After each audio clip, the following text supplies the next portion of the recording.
Yes, well, welcome. It's so nice to be here with you all. And if any of you are new here, new to these teachings, I just want to really welcome you here. Really welcome you. You know, the spiritual path can be a confusing place, a lonely place, and um, it's nice to find someone you connect with. And so, from my heart to yours, you're welcome here. You're welcome here. And so. Just a couple of brief announcements. I just want to say a big thank you to everyone offering donations. It's very helpful in supporting this, the Sangha, supporting this broadcast, and keeping it free, for everyone to join. So thank you all for those donations. A special thanks to Tanya, Lisa, Ivy, Anatole, Marianne, and Butch. Thank you all so much. And those, of course, who I forgot. One more announcement. If you look later in this week on my website, and probably on Facebook as well, I did a recorded conversation with Locke Kelly, which was really nice. We had a really great time together, and so I encourage you to check that out. Locke shares a lot of his newest teachings, and he's an all-around great guy. If you live in New York City area, New England area, I encourage you to check him out. He's been on Awakening together before as well. So it was nice to spend some time with him. So check that out. That'll be coming out later in the week as soon as I get all the technology sorted out and Suzanne helps me. So welcome, everyone. So why don't we just take a moment and close our eyes and arrive here fully.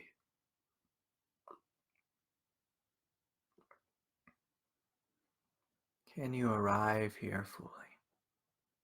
Or give yourself permission just to put everything down. Everything down.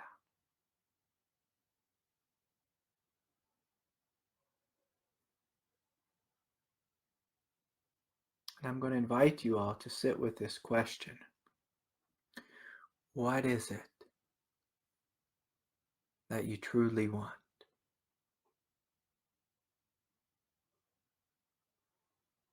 What do you truly want?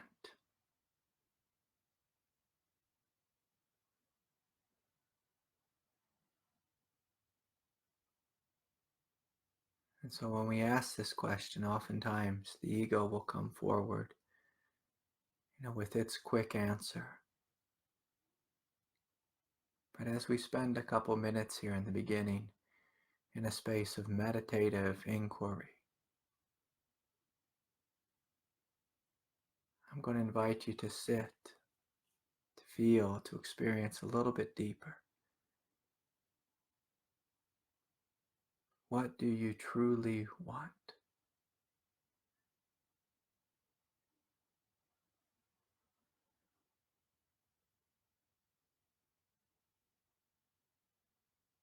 What do I want? What do I truly want on this path?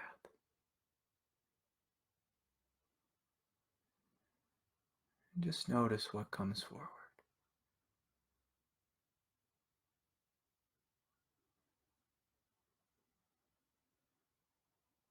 Now ask the question again. What do I truly want?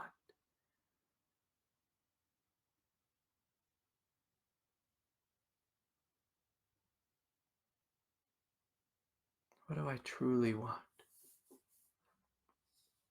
Just notice the quality of response begins to change, begins to deepen. As you sit with this a little bit more fully.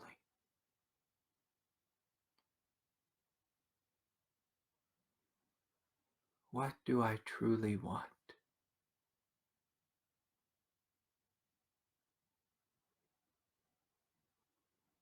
And sometimes the ego brings forward a fantasy,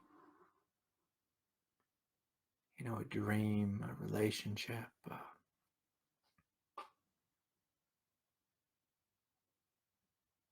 relief from some great struggle. And of course, all those things are just fine.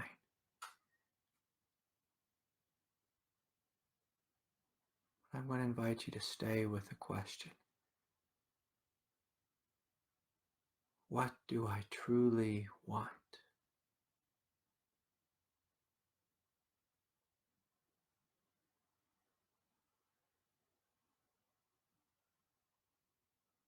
What do I truly want on this path?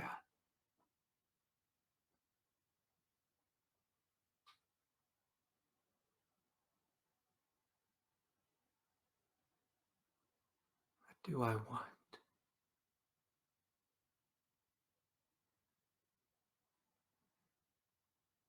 And so as you sit and become more and more quiet, I invite you, if you haven't already, to get in touch with your heart. That quiet presence of innocence in the center of your chest.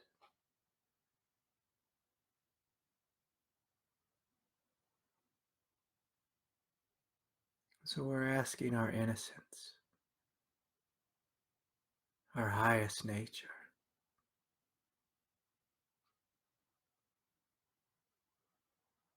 We're asking the truth within us, the very truth, the very presence which has outlived lifetimes.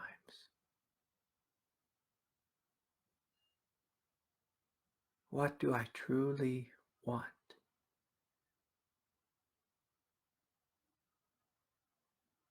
Just allowing your truth to come to the surface. And then the next question, which is kind of fun to ask, is there anything in the way?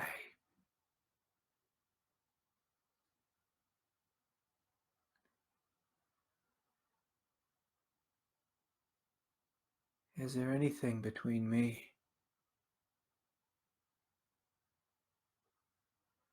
and realizing my highest truth? And so we're asking this from a space of humility.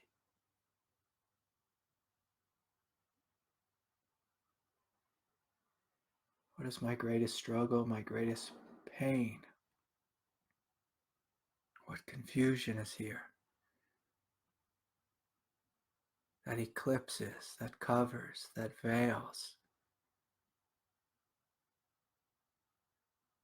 you living your highest truth?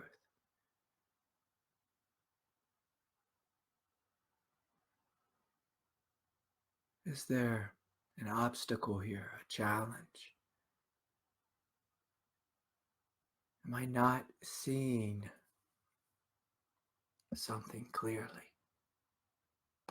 Am I not seeing something clearly?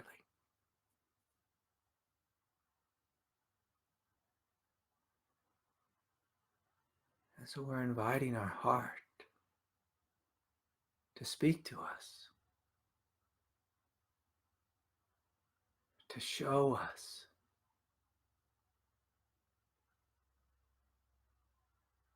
where we've missed the mark. Our mind has gone astray. Is there something here in my life, something I'm doing, creating? Is there a way I hold my body in defensiveness? Do I have a belief system which is unhelpful?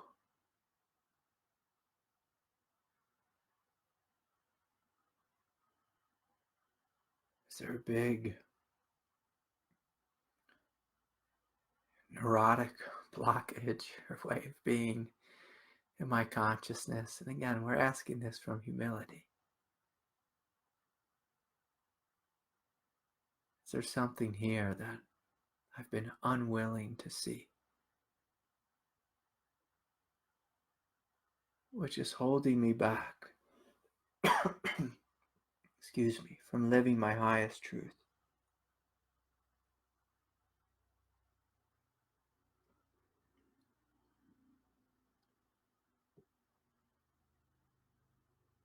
What's here that's holding me back? If you breathe in and you breathe out,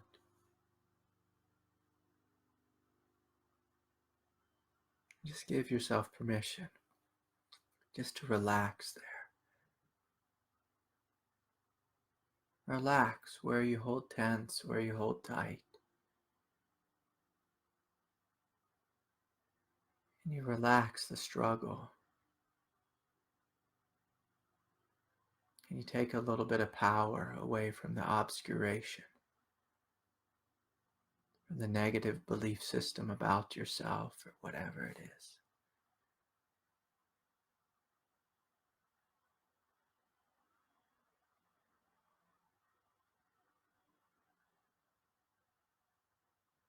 And then the next question is we're asking the intelligence of our heart to come forward. What do I need to do differently? How do I need to be differently?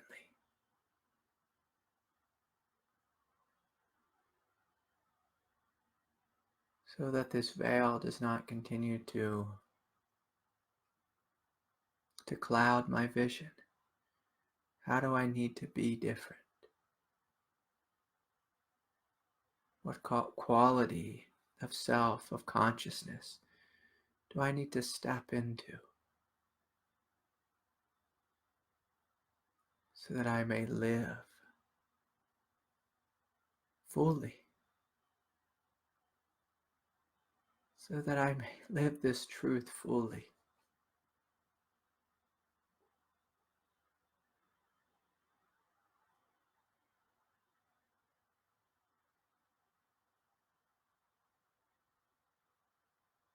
What do I need to do differently?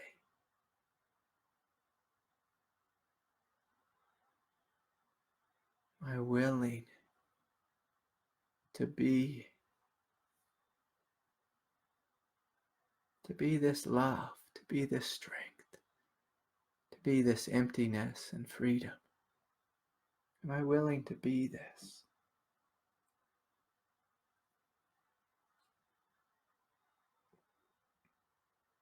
And this is a great question. Am I willing to be?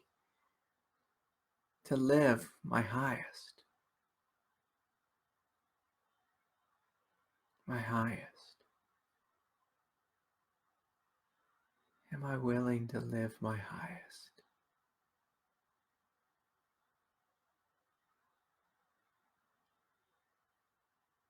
My highest. What do I want? What is in the way? What's stopping me, preventing me from seeing clearly?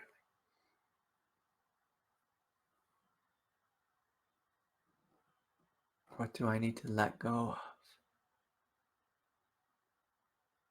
To live the truth, to be the truth. How do I need to come forward? How do I need to come forward?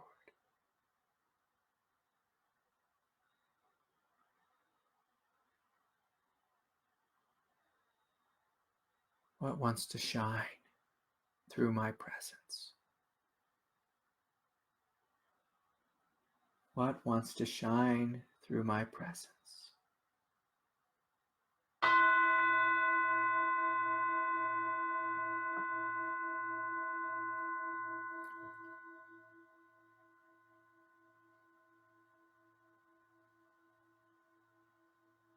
And one of the great things that I've discovered along this path is the truth really is within us. You know, our highest destiny, our highest wisdom, it's within us. You know, it can be helpful to go to a teacher. It can be helpful to read and study the Dharma. But when you're quiet and get in touch with your heart Your heart will tell you clearly what your truth is. Your heart will tell you where you're holding yourself back or where you're being too assertive. Your heart will tell you. It will tell you, it will let you know where you need to relax and where you need to come forward. But because we have egoic minds, which tend to be much louder than our gentle and innocent hearts, our heart tends to be veiled. The intelligence of our heart tends to be veiled, by this loud ego, by a loud ego. And so the practice of inquiry can be quite helpful in getting clear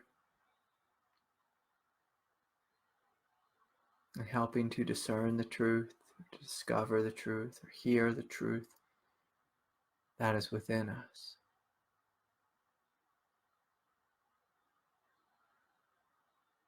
And this question of what do I truly want? For me, it's an excellent question because it helps you gather up all of your energy, and just steer it in one direction. One direction.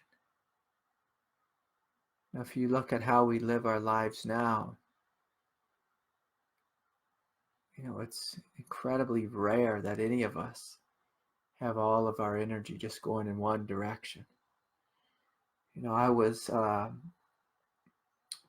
at the lumber yard last night, actually pretty late, and my little girl with me, and we'd picked up some boards, because we're doing some work on the house, and she was excited to be with her dad, and I was happy to have her be with me. And we were pushing our cart, out of the lumber yard, and there was a man just standing there, just literally in the middle of the road, just staring at his phone, just standing there staring. And I thought, what are you doing? Are you walking to your car? Are you aware of your surroundings? Are you aware you're blocking the flow of traffic? Are you aware that how you could get run over by a big truck? Are you aware?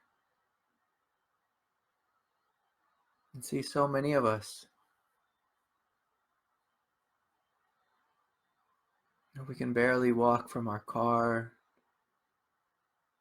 to the store, from our car to work, from our car to our home, without just, staring down and dividing ourselves, getting lost in the news or getting lost in whatever it is people get lost in. A lot of people can't even eat dinner anymore, without touching their phone 35 times.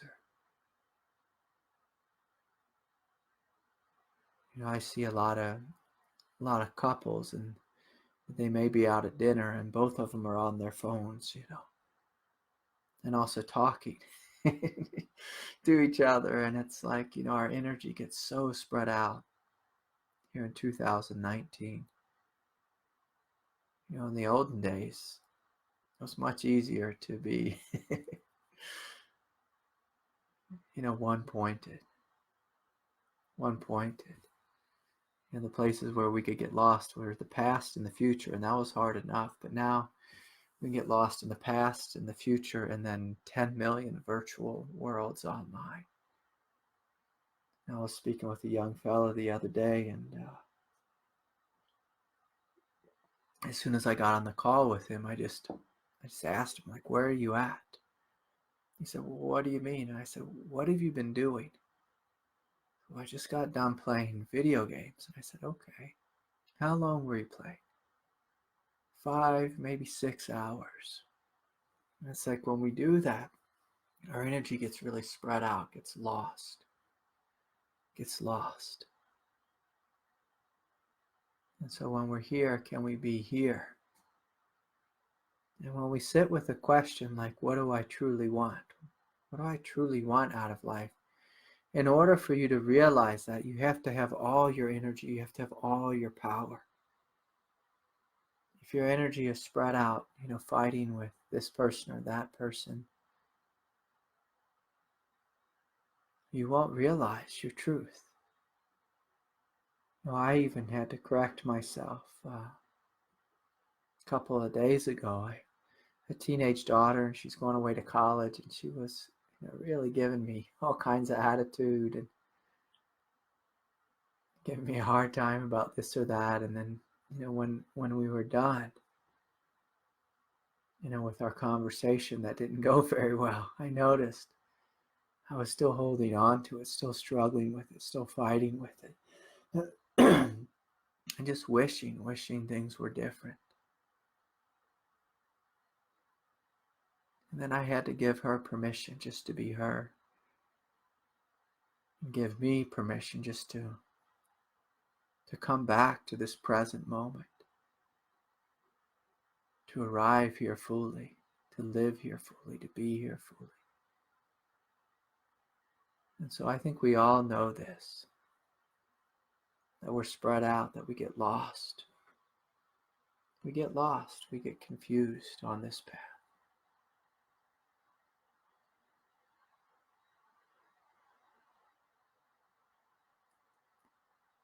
Yeah, Regina, this is right. The big difference between the young daughter and the older one. One loves daddy and the other one is naturally breaking away. And yes, it's very true. We're teenagers, and when we need to go away to college, or when it's time to go away to college, we need to individuate. And that's one of the things that I realized when I was sitting quietly. As human beings, we do this silly thing, sometimes before we break up or before we split up or before we have, some time away. Sometimes, one of the persons in the relationship will actually create a fight, create an argument. It's almost like when you're in construction, and sometimes you nail something together and you realize, oh, I shouldn't have nailed that together. So you have to get your nail bar in there, a crowbar, and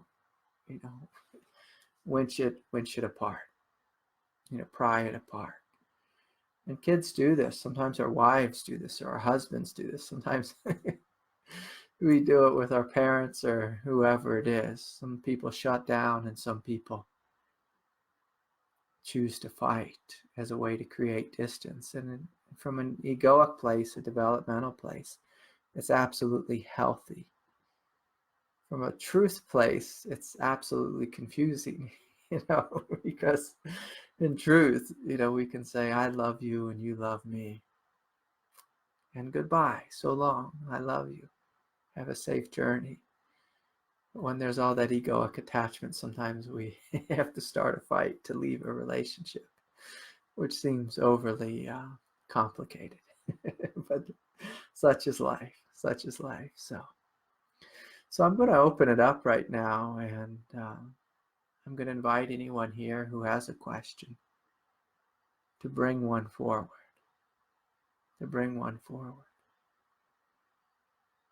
Is there anything on your mind? What's happening in your path, in your world? What's happening? I'm going to ask Mr. Chad to come forward.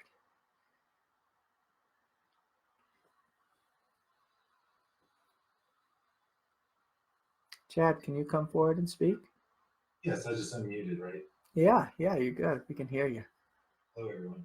Welcome. What's coming up for me lately?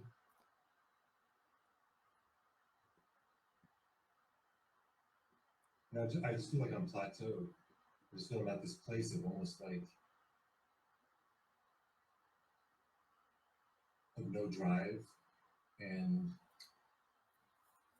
there's no resistance at the same time, and it's confusing because I don't know what to do.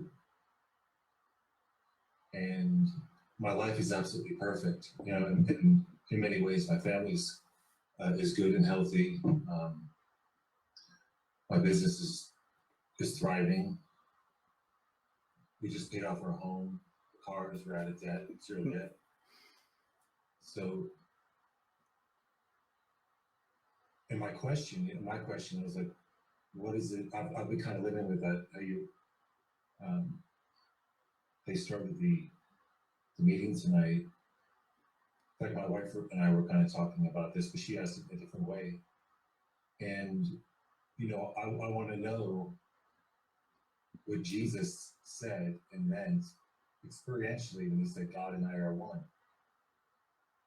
You know, I want to love God and feel that love too, instead of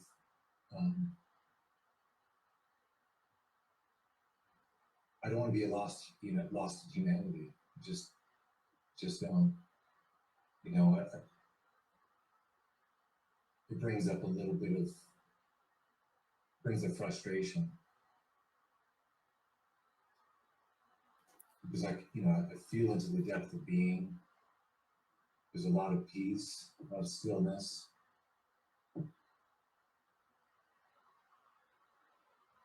And I feel like I'm just saying, hey, you know, I've done all I can. I'm doing everything I can. I honor this, you know, a lot. This is my life. Chad, say your question again in regards to around you know what you said about Jesus and God. Yeah. When Jesus said, God and I are one. God and I are one. Yes. He didn't say I'm God, but he said God and I are one. Yeah, God and I are one. And your question was, I want to know that too? Yes. Yeah. Yeah. And so if you feel into your heart and you allow that question to come forward, you know, in the softness of a prayer, what do you feel there?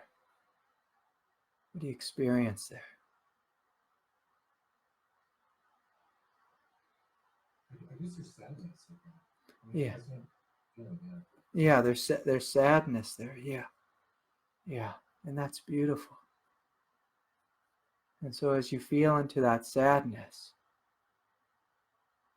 how does your experience of plateauing change?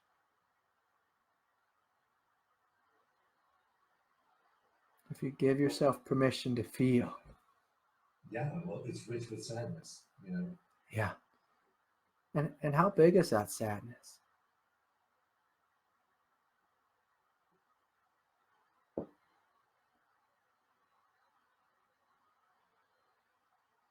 Right now is my experience of, Yeah. of being. Yeah. Yeah.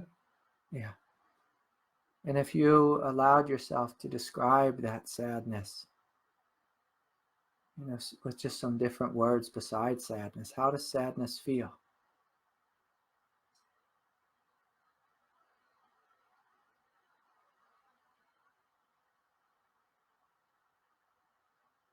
But it's kind of a yearning, you know, I think, really. Yeah. Yeah. So you feel a yearning? Yeah. Yeah. What else?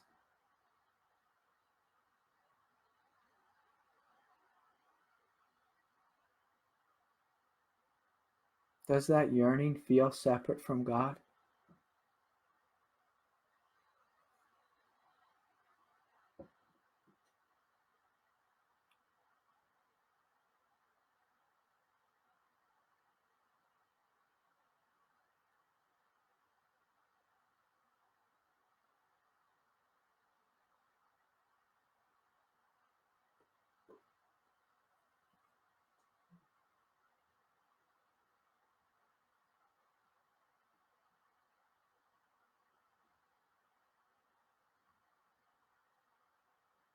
You know,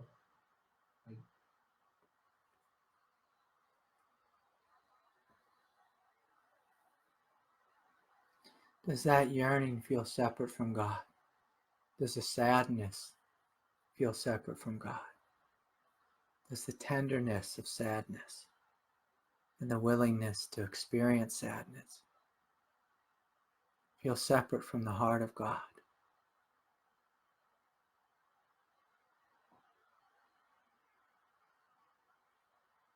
It's not separate from experience. Yeah. Yeah. It's not separate from experience. And if we're feeling into God as existence itself. Yeah, that's a good place to start. Oh, in my very own existence. Yeah, and I just think that, maybe because the experience opens and closes or whatever, that it feels that there's frustration, that it's almost like mood making after a while. And I just.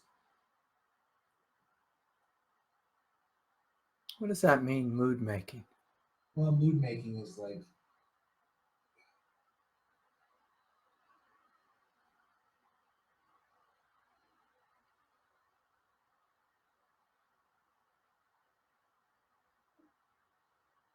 besides contrived in a sense. It's contrived by doing an act, by doing an action like opening, slowing down, becoming still. In a sense, it's like it takes effort at first, at least. Yeah.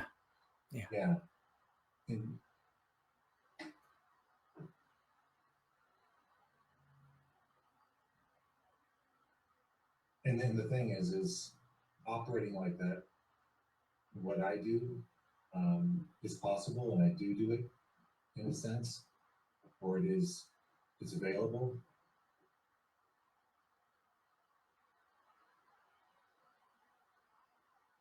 And that's just something that is opening, as I go. Yeah. And there's this little frustration in that, I guess. Yeah. And so I encourage you to give yourself full permission to feel the frustration, to feel the sadness, truly to open to the sadness. I can say that most of my life on the spiritual path, most of my life, I had this tremendous sadness, because I knew God was right here. And I felt this separation, this great separation from her. But as I gave myself full permission to feel the sadness, that sadness started to turn into tenderness and intimacy. And then my experience opened more and more and more.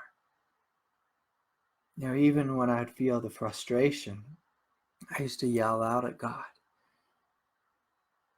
And there's these old Indian stories, like yogic stories about, these people who would just curse the name of God again and again. And it said the more they cursed the name of God, the closer they got. Because you're saying the name of God. So if I was feeling frustrated, say, God, where are you? Will you come into me? Will you hold me? Will you love me? Will you be with me? And I would give myself permission to become more and more humble, more and more open, and allow that tenderness to break my heart open, to break it open. And so that the sadness would just transform into tenderness. And now, I rarely feel separation from God, but I do feel the tenderness of God with me. The love of God with me. And so I encourage you to sit with that frustration in a prayer-like way. To feel that sadness and let it break. Let it break your heart open. Sometimes it's after like the 5th heartbreak, or the 6th, or the 10th, or the 100th, that this dang heart of ours, it just stays open. It just stays open. But in the beginning, our heart can be broken, and then it can close again, and it gets broken, closed, and it opens, and it does this whole dance. And that may be what you're speaking about with the mood making. We're trying to do it, we're trying to sort it all out. But I encourage you, just let that thing break. In order to let our heart break, we have to be willing to feel all the time. So if there's frustration, we feel the frustration. And I always like to ask, especially if there's something like frustration, what's under the frustration? And just to make it real simple. The closer you get to a childlike emotion, and by that I mean sadness, heartache, loneliness, just to feel that fully. And then to look, what's under that? What's under that? And can you give yourself more and more permission to be more and more vulnerable? When we plateau, plateauing, oftentimes is like our feeling is kind of just, we just kind of feel the same. We just kind of feel the same. And so a great question is what's here that I'm not feeling, that I'm not including? And like you said a moment ago, there's that sadness there. So the more you give yourself permission to feel the sadness, what happens is that sadness becomes the fuel of transformation. And that's the energy that you need to open into this next experience of consciousness that's wanting to come forward. And Chad, I've said this to you many times. You have a massive heart, huge heart. And so if our heart is not overwhelmed with love, somewhere we're missing something. Somewhere we're missing something. And as human beings, we tend to look, if there's a problem or if something's missing, we tend to look in the same place all the time. But that's not where the healing is. That's not where the growth is. We need to look where we normally don't look. We need to feel where we normally don't feel. We need to open where we normally don't open. I have to laugh a little bit at myself because, my wife and I, we play this game where, I'll open up the refrigerator and I'll be like, hey, sweetie, where's the whatever? Where are the carrots? She says, they're in the fridge. I say, yeah, but I don't see them. She says, you don't look. You close the door and then you ask me. And she comes and finds them quickly. Because I always look at the same spot. I mean, my God, the refrigerator is not that big, You got to move your head. You got to get down low. You got to look high or look low. Look where you don't look, where you don't normally look. So if we've plateaued, this is a great thing to do. It's to look where we normally don't look. Feel where you normally don't feel. And Chad, I've spoken to you about this, often. You have resting in being, resting in awareness, you have that down, you have that mastered. As far as you can at this place on the path. Come into the heart now. Feel more, experience more. Allow your heart to come alive. Allow it to come alive. Allow it to speak to you. If there's sadness there, become incredibly curious about the sadness. And don't be curious top down like, oh, I'm witnessing sadness. That's mindfulness awareness. That's helpful in the beginning. But at your stage of growth, it's, can I feel the energy of the sadness? And can I ask, how is this God? How is this a quality of divinity? How is this a quality, this sadness, a quality of spiritual awakening? When you become intimate with sadness, you begin to discover the quality of tenderness. Tenderness is an excellent quality of awareness. It's supreme. It's exquisite. Sadness also helps us to fully realize compassion. When we can sit with the sadness, when we can love it to death. Literally love it to death. And so this is my challenge to you. Can you sit with the sadness, fully become ridiculously intimate with it? Feel it like you've never felt before. And as you do, you may find yourself closer than ever to realization of God.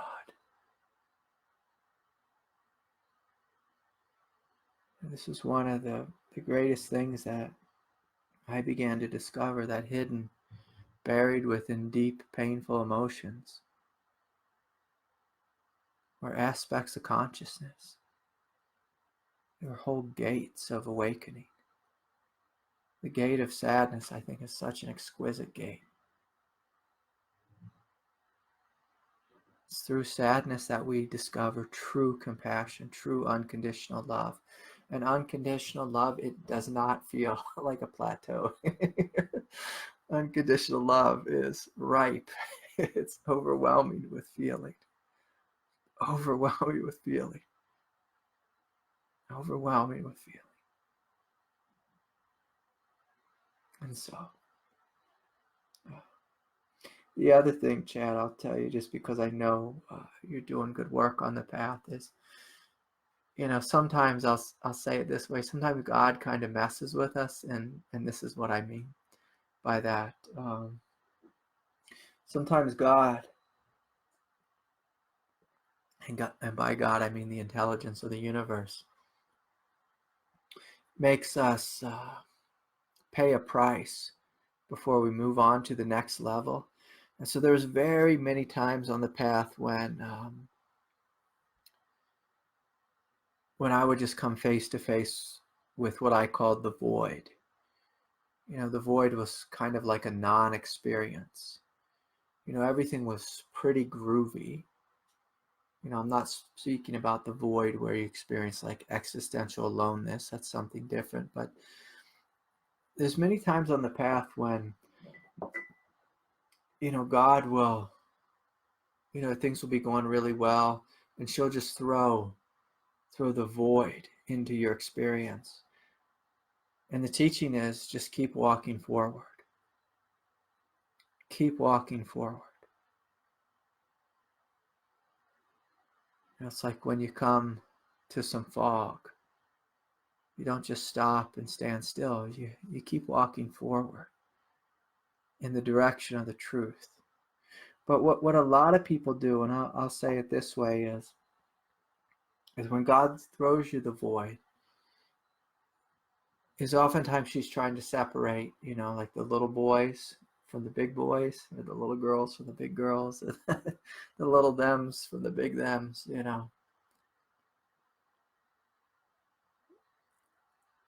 And by that, I mean, God wants to know that you're willing to give everything. You're willing to go not only the extra mile, but the extra 100 miles. God wants to know that she can trust you. That she can trust you, that you're not just going to give up if things don't feel good or if things are confusing.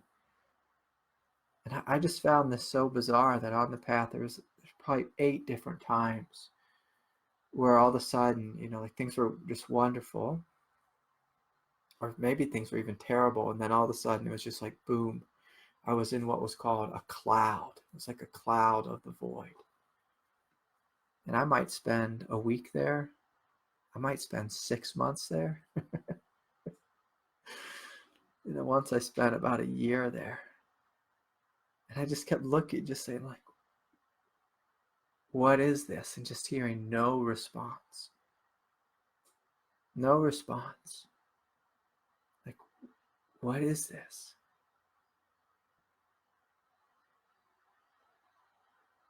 but I wouldn't give up. I wouldn't give up. I kept meditating, kept walking forward, doing yoga. And it was frustrating. It was, because it was like there was no juice. But God does this sometimes to see what you're made of. See what you're made of. Sometimes, like, you're a big, strong guy, and you've been in the trades, and some bosses do this trick that if a new guy comes on the job, we work them really hard that first day. In Zen, they used to have that thing as the new monk, they'd make him, or the new nun, they'd make her wait outside the gate of the monastery or the convent. See how bad she wanted it. And it's frustrating because, life's hard enough. Life's hard enough, But, I don't make the rules. I don't make the rules. So you keep going forward. You have a big heart. Look where you normally don't look. Open where you normally don't open. And I'm going to invite you to become ridiculously intimate with that sadness. This is true Tantra. When you become ridiculously intimate with sadness, pretty soon your experience morphs into tenderness. So thanks for sharing. Yeah. Let's see here. Here's something from Tree. Craig, can you please tell me about this experience? Different gods, deities coming into and dancing in your system. Do you know anything about this? Yeah, Tree, I probably know too much about this, but by that I mean I could speak at great length. And so, the most generic way I'd speak about gods and deities is this. It's all real. They're all real. And let me tell you what I mean by that. From one perspective, like each deity has their own heaven realm. Like the Buddha came from the land of the Buddhas. And if you visit the land of the Buddhas, it's radically different than the land of Christ. It's quite different. It just has a different feeling. Even like there's different Buddha realms, say in Zen Buddhism versus in Tibetan Buddhism, there's hundreds, if not thousands, of different heaven worlds in Tibetan Buddhism. In Christianity, there's many great saints. Like if you ever visit the heaven realm of Saint Germain, you feel this incredible majesty. You just feel like there's just ridiculous abundance and jewels.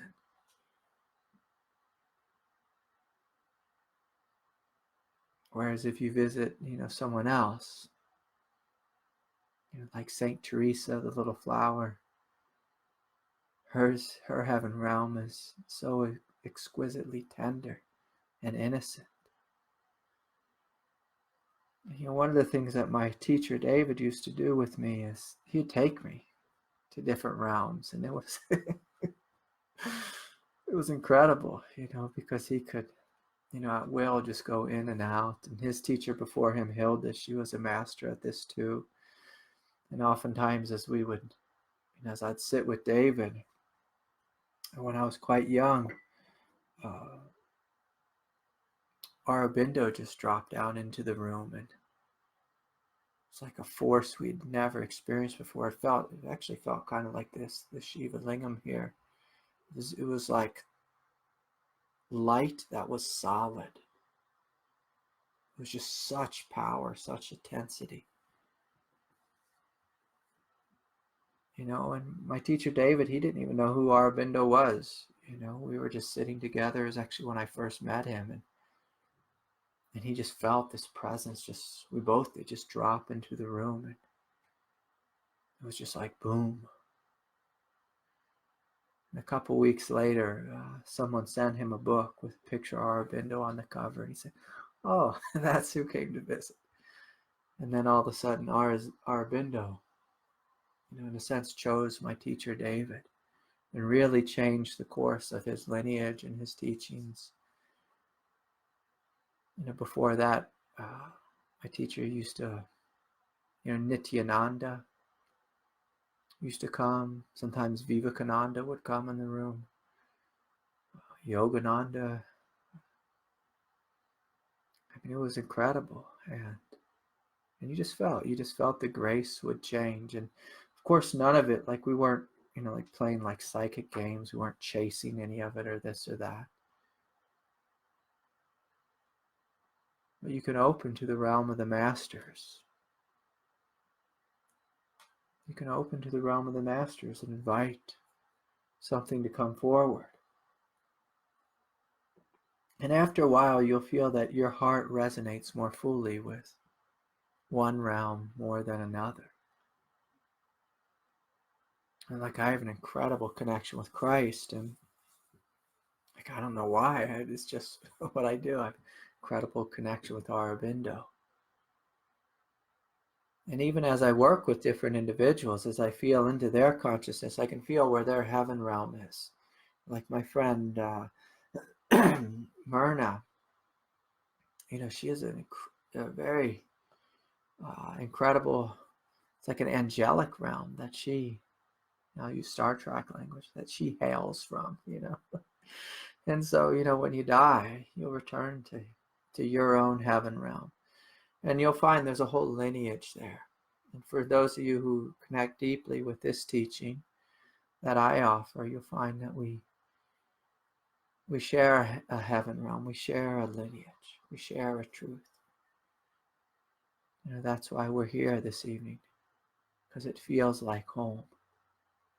Feels like home. And so there's a little something, about that.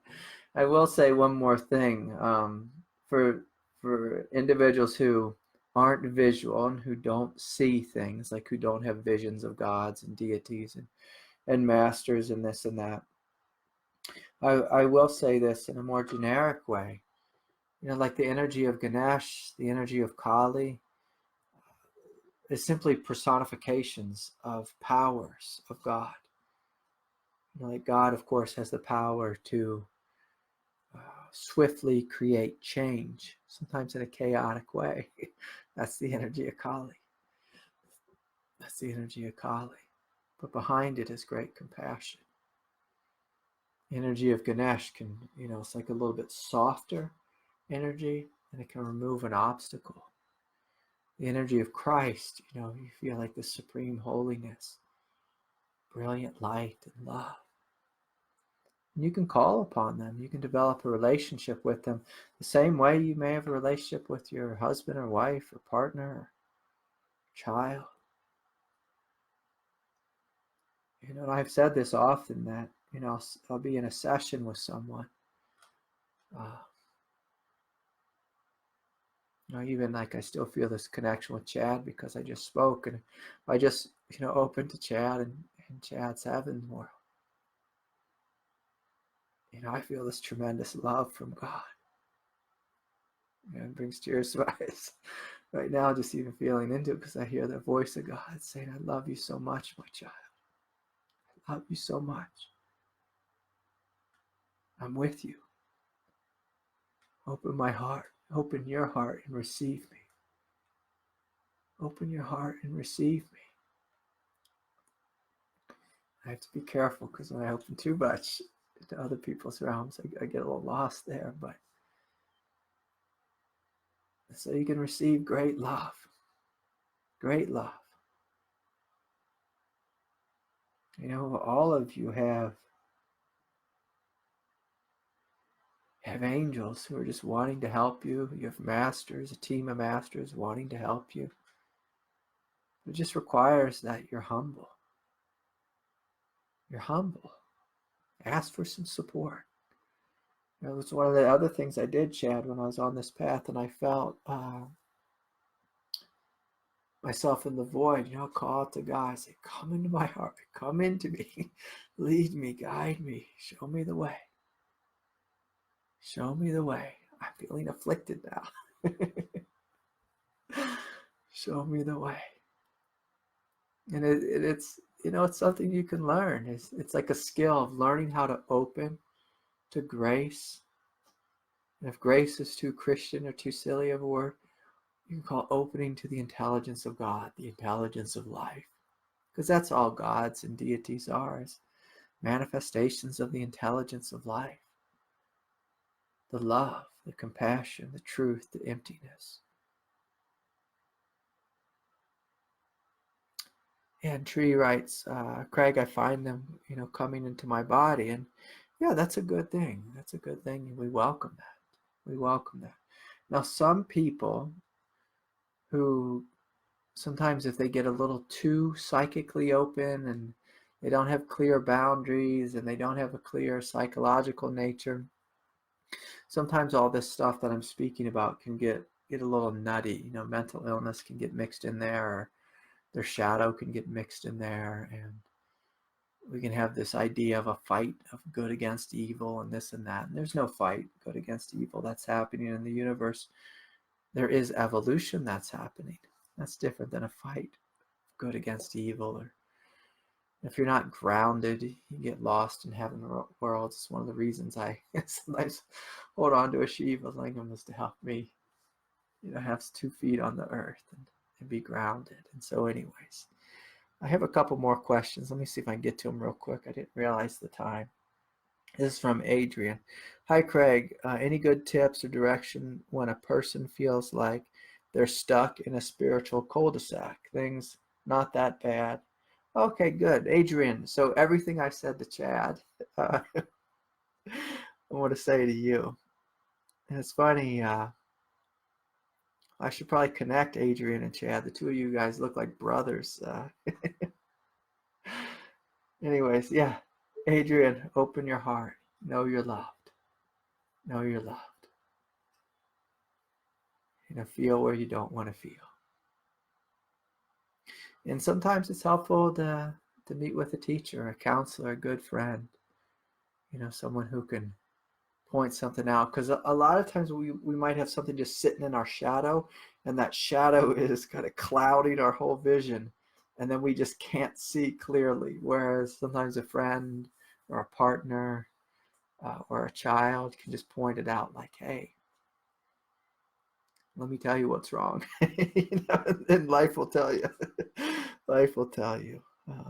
Okay, good. I think I got all the questions there, and it's looking like it's near the end. And so anyways, I thank you, Chad, so much for sharing your heart with me. For sharing your heart. And one of the things I'm going to say about this satsang is, I encourage you more and more to come forward, to speak up, to ask a question, just to share your experience.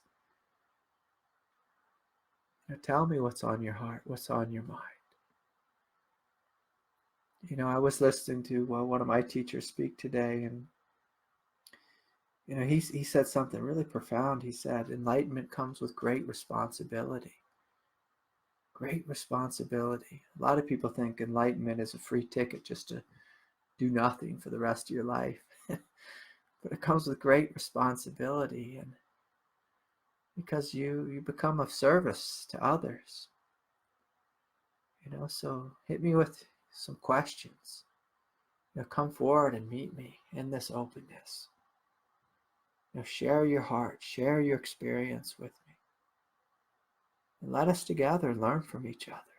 Let us together grow in unity and love and compassion. That's what this path is all about. And so, it's so nice to be here with you all. For those of you who are moved and want to support the Sangha, you can offer a donation at craigholliday.com. I deeply, deeply appreciate those. So thank you all so much, and I look forward to seeing you all soon. May peace be with you, and have a good night.